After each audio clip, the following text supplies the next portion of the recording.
Bagi para pengidap hipertensi, Anda wajib saksikan tayangan berikut ini. Dr. Cindiawati Pujiadi, spesialis gizi klinik, bersama Dr. Gigi Tengku Anissa akan memberikan informasi ragam makanan yang layak dikonsumsi bagi orang hipertensi. Dan seperti apa cara mengolahnya? Yuk simak di segmen berikut ini. Nah dok, ngomongin soal hipertensi nih dok, tentunya berkaitan erat dengan pola hidup, terutama makanan. Iya. Nah, apalagi di usia muda ya dok, pasti doyan-doyan dan lagi suka-sukanya makan. Kira-kira makanan apa yang mesti diwaspadai agar kita tidak mengalami hipertensi? Iya, jadi sering kita kan kalau makan, aduh kurang asin, tambahin garam. Aduh kurang asin, tambahin garam. Sedangkan kebutuhan garam kita cuma 1 sendok teh per hari. Jadi sering pasien begitu datang, dok 1 sendok teh per hari, ya ampun kurang rasa dong. Ya itu sebetulnya kebutuhan normal kita. Jadi yang kita konsumsi sebagian besar itu tinggi garam. Jadi kita mesti hati-hati banget dengan asupan makanan yang tinggi garam. Dan biasa di makanan-makanan yang mungkin kita beli atau yang di restoran itu mungkin garamnya lumayan tinggi, jadi memang kita mesti hati-hati ke situ untuk pemilihan makanannya tersebut. Nah, yang lainnya adalah makanan yang bergoreng-goreng atau makanan yang mengandung lemak jenuh. Itu juga kita mesti hati-hati ya, karena itu berkontribusi terhadap resiko terjadinya kenaikan tekanan darah. Yang berikutnya, berat badan.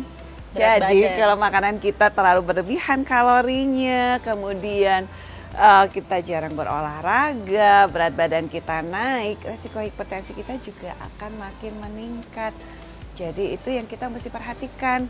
Nah, yang berikutnya lagi, tentu saja asupan gula. Kalau kita gulanya berlebihan, kita beresiko juga kegemukan.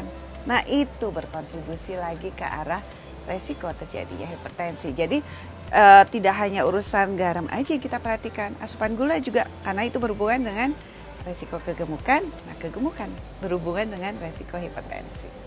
Nah, Dokter Cindy, jadi kalau seandainya makanan tadi itu bisa meningkatkan hipertensi, dan untuk orang-orang yang sudah terlanjur nih memiliki darah tinggi, apa saja sih kira-kira makanan yang harus diwaspadai agar hipertensinya tidak semakin meningkat? Ya, mari kita lihat sih makanan apa aja yang kita perlu konsumsi untuk menjaga tekanan darah kita. Yuk, udah saya siapkan. Yuk dok.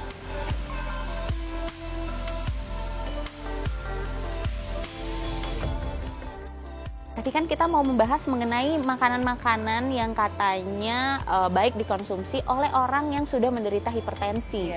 Nah dok, ini ada banyak banget nih makanan di depan kita dok. Mulai dari sini nih dok, ini ada nasi merah ya? Kita udah punya nih nasi merah ya. Jadi nasi merah ini merupakan karbohidrat kompleks di mana per 100 gram. 100 gram itu berapa? Sekitar 6 sendok makan rata. Itu mengandung sekitar 175 kalori dan 4 gram protein. Jadi kenapa kebutuhan karbohidrat kita beda-beda? Karena ya memang ditentukan oleh umur, tinggi badan, berat badan, kondisi kesehatan, itu yang menyebabkan loh berapa sendok sih kita harus makan, karena beda-beda di kebutuhan masing-masing orang. Nah, untuk 6 sendok makan nasi merah tersebut itu sama dengan sekitar 2 lembar roti gandum. 6 sendok makan sama dengan 2 lembar roti gandum ya dok?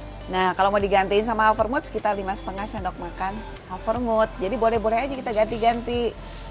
Kalau mau kentang sekitar 200-an gram kentang itu kalorinya mirip sama 6 sendok makan nasi tadi. Jadi silakan mau sumber karbohidratnya dari nasi merah, roti gandum, Havermout, kentang, silakan. Nasi putih gimana dok? Nah, nasi putih 6 sendoknya sama, kalori sekitar 175 kalori, tapi kan seratnya kurang. Ya, jadi kalau misalnya kamu nggak memungkinkan, nasi merahnya nggak ada, adanya nasi putih, ya silahkan tambahkan sayur yang banyak. Supaya seratnya nambah, vitamin dan mineralnya juga nambah dari si nasi putih tersebut yang ditambahkan sayur. Selanjutnya dok? Sumber protein. Nah, ini kan ada sepotong ayam ya.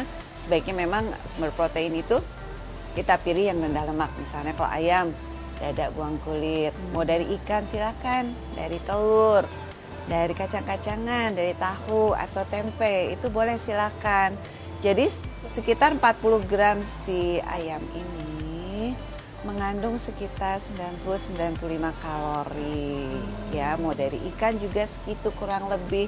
Kalau daging kalori yang mirip itu kurang lebih di 35 gram. Jadi ya hampir mirip seperti itu ya. Nah, ini juga bisa digantikan dengan sumber protein lainnya. Misalnya tahu 2 potong atau tempe 2 potong atau kacang-kacang sekitar 25 gram atau 1 genggam. Silahkan. Itu semua merupakan sumber protein baik hewani atau nabati. Nggak ada salahnya kita konsumsi kedua-duanya. Apalagi yang dari nabati itu dari kacang-kacangan itu mengandung kalium di situ. Nah, kalium itu bagus untuk membantu menjaga tekanan darah kita. Nah, yang berikutnya sayuran.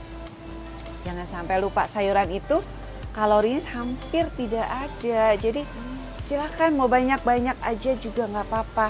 Dia mengandung vitamin, mineral, ada seratnya juga di situ. Ini akan membantu kita kenyang juga dan kita akan mendapatkan tambahan serat di situ ya. Nah, yang berikutnya tentu saja nggak ada salahnya kita konsumsi buah. Nah, ini buah-buah yang mengandung tinggi sumber kalium juga. Jadi pisang, alpukat itu kandungan kaliumnya lumayan tinggi, tapi jangan lupa ada kalorinya di sini. Jadi kalau pisangnya gede gini, kalorinya mungkin udah 100 kalori ya. Dengan alpukat segini juga lumayan ada kalori, tapi ini bagus. Jadi ini bisa dimasukkan ke dalam makanan yang kita konsumsi, tapi total kalorinya perlu dipertimbangkan. Tapi tidak hanya ini aja, semua sayuran itu bagus. Sebenarnya tidak ada pantangan ya dok ya, semua boleh, hanya saja tergantung porsi dan cara pengolahan. Yes, tergantung kondisi kesehatan masing-masing, tergantung berat badan masing-masing. Misalnya nih nasi merah nih, sering orang mau gantikan dengan nasi shiratake. Boleh, nasi shiratake itu hampir nggak ada kalori, seratnya lumayan tinggi. Tapi kalau berlebihan, perutnya kembung karena seratnya berlebihan. Jadi itu yang sering orang nggak sadar. Aku makan nasi shiratake, habis itu kok kembung ya perutnya. Nah itu, karena seratnya yang berlebihan juga. Nah sering juga orang pikir seharian karbonya diganti dengan shiratake, kan hampir nggak ada kalorinya. Habis itu lemot deh, karena kurang karbohidrat. Jadi ya memang kita mesti mempertimbangkan semuanya tidak berlebihan. Dikombinasi saja, misalnya nasi merahnya kombinasi dengan shiratake atau nasi putihnya dikombinasi dengan shiratake. Kita kombinasi segala makanan ini sehingga lengkap. Nah yang berikutnya kita mesti hati-hati adalah tentu saja minyaknya. Jangan terlalu banyak. Jangan terlalu banyak goreng-goreng atau santan-santan, itu akan berkontribusi terhadap tingginya asupan lemak jenuh. Jadi lemak jenuh kita juga jangan berlebihan. Terutama garam ya dok ya. Nah garam itu hati-hati. Kebutuhan garam kita cuma 1 sendok teh per hari. Jangan sampai berlebihan. Kalau berlebihan ya lewat jatah kita. Kalau jatah kita lewat, tensinya akan beresiko untuk lebih naik. Jangan lupa juga di bumbu-bumbu masakan kita mesti lihat berapa kandungan natriumnya. Sering di 1 sendok teh aja bumbu masakan itu kandungan natriumnya udah 1000 mg. Padahal kan jatahnya itu adalah natriumnya sekitar 2300-2400 mg. Jadi tidak boleh terlalu berlebihan. Kita mesti jaga dan kita lihat juga dari bumbu-bumbu yang kita pakai. Dokter Cindy, jadi apa nih tipsnya buat pemirsa di rumah yang mungkin beresiko tinggi hipertensi ataupun yang sudah mengalami hipertensi? Nomor 1 tentu saja garam. Kebutuhan garam kita kan cuma 1 sendok teh per hari. Yang berikutnya tentu saja air putih, jangan lupa. Kebutuhan kita akan cairan sekitar 8 gelas per hari. Nah jangan lupa tidur cukup. Kalau misalnya kita tidurnya kurang, tensinya cenderung naik juga. Jadi sekitar 6-8 jam per hari kita tidur cukup, kemudian berolahraga rutin. Jangan lupa bisa jogging, mau sepeda, mau berenang, didukung sama latihan otot, resistance training. Itu akan membantu kita menjaga kebugaran kita, menjaga lemak tubuh kita lebih rendah. Nah pemirsa, itulah dia tadi bincang saya bersama Dokter Cindy, spesialis gizi klinik. Semoga pemirsa di rumah mendapatkan manfaat dari informasi Dokter Cindy hari ini. Terima kasih banyak dokter. Sama-sama. Saya Dokter Tengku Anissa dan Dokter Cindy, spesialis gizi klinik untuk Hidup Sehat Plus.